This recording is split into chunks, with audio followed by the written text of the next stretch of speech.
Hey everyone, and welcome back to the channel. It's amazing to think that in electrical circuits, there's this force that can push back against the flow of current without turning that energy into heat. Yeah, it's kind of wild. It really is. Yeah. It's a concept called reactance. And it's super important, especially when we're dealing with alternating current AC. So today, we're going to dive into this idea and hopefully demystify it a bit. Absolutely. It's a fascinating topic, and by the end of this, you'll have a much clearer understanding. I'm the host for this topic. And I'm the expert here to help guide us through it all. So to get started, let's talk about resistance. Everyone's pretty familiar with that. It's like friction in a circuit, right? It turns electrical energy into heat, which is why components can get hot. Exactly. It's that opposition to current flow that we see in every circuit. But reactance is different, isn't it? It's more like a spring that stores energy and then releases it back into the circuit. You got it. Instead of dissipating energy like resistance, reactance temporarily stores it in either electric or magnetic fields. That's a really important distinction. So both resistance and reactance limit current flow, but reactance changes based on the frequency of the AC current. Resistance stays the same regardless of frequency. Exactly. That frequency dependence is what makes reactance so interesting. At low frequencies, the reactance might be negligible, but as you crank up the frequency, it can become a major factor. Okay, so the speed at which the current is switching back and forth actually impacts how much pushback it gets from reactance. So are there different types of reactance? Yeah, there are two main types, capacitive reactance and inductive reactance, and they work in kind of opposite ways. Let's start with capacitors. You can think of a capacitor as a component that really hates it when the voltage changes quickly. Why is that? Well, think about it this way. A capacitor stores energy in an electric field by accumulating charge, right? Right. If the voltage changes slowly, the capacitor has plenty of time to build up charge and create an opposing field. But if the voltage is swinging back and forth really fast, like in a high-frequency AC circuit, the capacitor can't keep up. Ah, I see. So its opposing field is weaker because it doesn't have enough time to build up that charge. Exactly. So at really high frequencies, it's almost like the capacitor isn't even there. But at low frequencies, it acts like a big wall blocking the current. So at high frequencies, the capacitor provides less opposition, and at low frequencies, it provides more opposition. Interesting. I would have thought a faster changing current would always have a harder time. It's a bit counterintuitive for sure.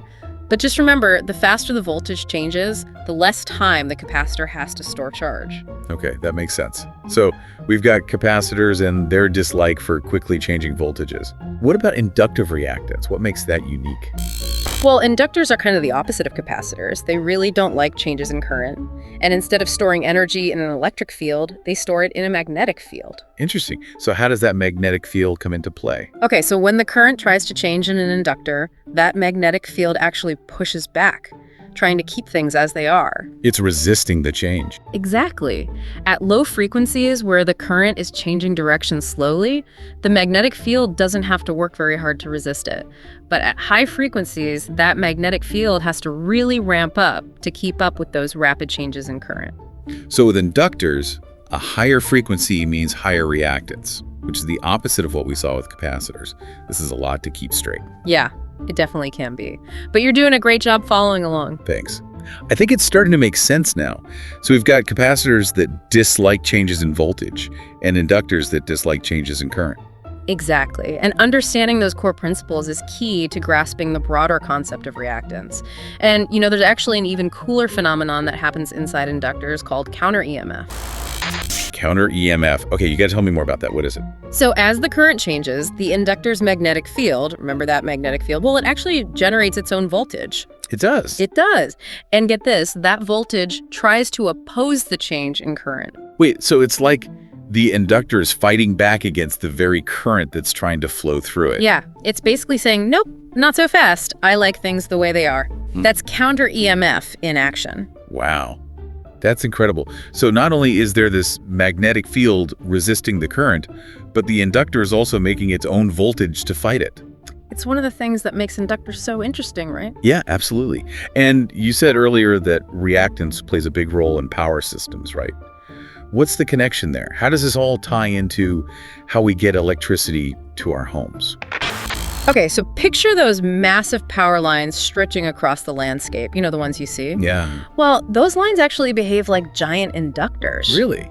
I never thought about power lines that way. It's not something most people realize, but it's a super important factor in how we design and operate power grids. The inductive reactance of those long lines can actually limit how much power they can carry. Why is that? Well, remember how reactance can cause a phase shift between the voltage and the current? Right, you mentioned that the voltage and current don't always line up perfectly because of reactance. It's like they're dancing out of sync. Exactly.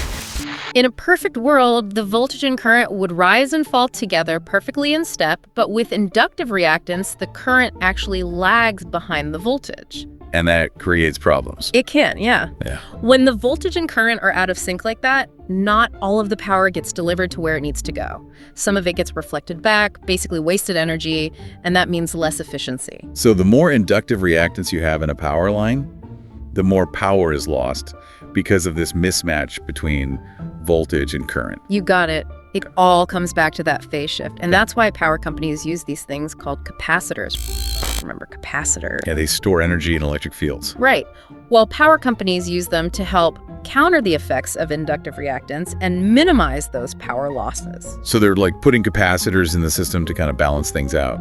Exactly. You can think of them as the heroes of the power grid, making sure that the electricity keeps flowing smoothly and we're not wasting too much energy along the way.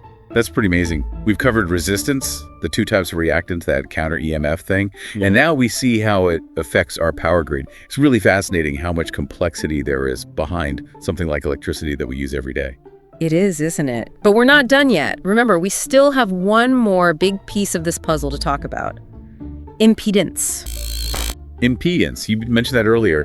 It sounds like it combines both resistance and reactance into one big idea. You're exactly right. Impedance is the total measure of opposition to current flow in an AC circuit, and it takes both resistance and reactance into account, giving us that complete picture. Okay, so it's not just about how much the current is being resisted, but also about how much it's being shifted in time because of that reactance. You got it. Impedance considers both the magnitude of the opposition, how strong the opposition is, and that phase relationship between voltage and current. That's where things get really interesting. All right, you've definitely got my attention. What else can you tell me about impedance? Well, impedance is what we call a complex quantity, which just means it has two parts, a real part and an imaginary part. Whoa, hold on, imaginary numbers. That sounds a little intimidating. I know, it sounds complicated, but it's not as bad as it seems. The important thing is this.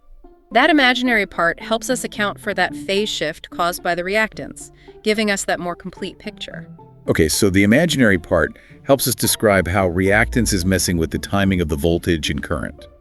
Exactly. And when we combine those real imaginary parts, we get this whole picture of how the circuit behaves. We can see how much the current is being resisted and how much it's lagging behind or maybe even running ahead of the voltage. So it's like impedance gives us this single number that tells us a lot about the overall behavior of the circuit in a really concise way. You got it. And that information is super valuable for understanding how AC circuits work and designing them to do all the amazing things they do. Well, I'm definitely starting to see why impedance is such an important concept. It's like the glue that holds all of this together. I like that analogy. And in the next video, we're going to go even deeper into impedance. We'll explore its properties, see how it affects different AC circuits and all sorts of applications. Awesome.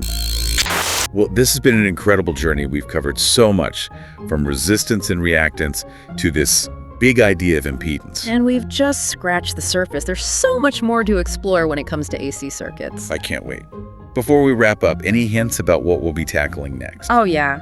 We'll be diving deeper into some of the math behind it all, phasors and complex numbers, and we'll look at some real-world examples of reactance and impedance in action. Sounds great. Looking forward to it. And for everyone watching, don't forget to hit subscribe and that little notification bell so you don't miss out on our next video. Yeah, and leave your questions and comments below. Always love hearing from you guys.